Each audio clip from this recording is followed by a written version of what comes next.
They say, never judge a person by how they look.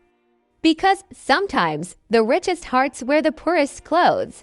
My name is Martha, I'm a mother, and this is the story of how I pretended to be poor, just to see what kind of family my son was marrying into. And what I discovered that day changed everything. My son, David, had been dating a beautiful young woman named Sophia for almost a year. She was kind, smart, and from a well-off family.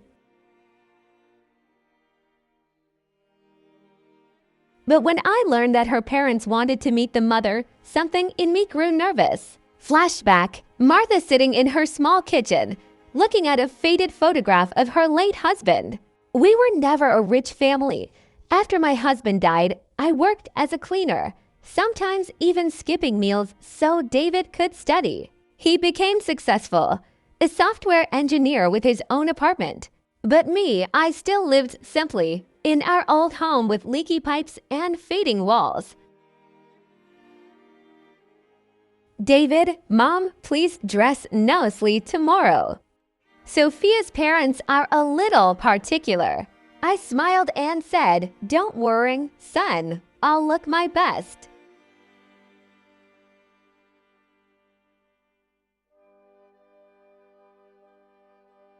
So the next morning, I wore my old, faded dress. I didn't put on any makeup.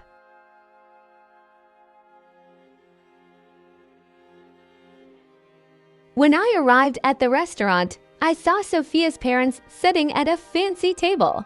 Her mother looked me up and down, once, twice.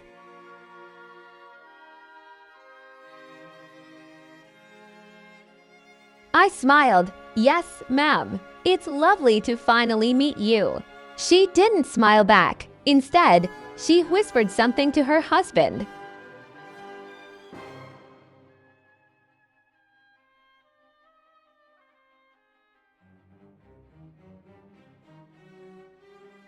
It wasn't a conversation. It was a test.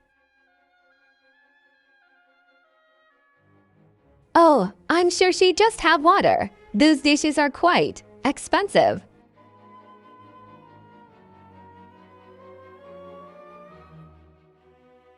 But I smiled. Water is fine, dear. I sat there quietly while they laughed and talked about their vacations, their cars, their social circle.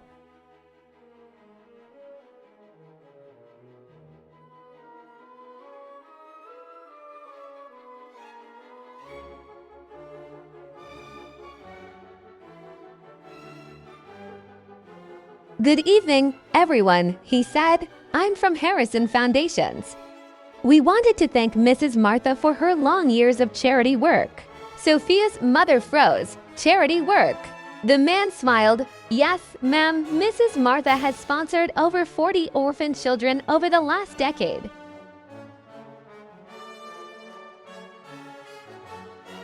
Sophia's parents looked at me as if seeing me for the first time.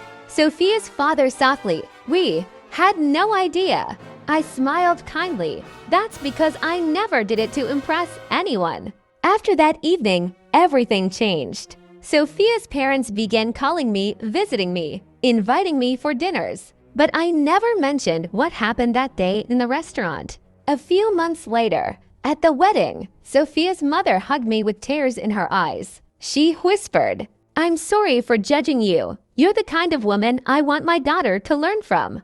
I smiled and said, never measure people by their clothes, because true wealth isn't in the wallet, it's in the heart. And that day, I learned pretending to be poor was never about testing them. It was about reminding myself that dignity doesn't need diamonds.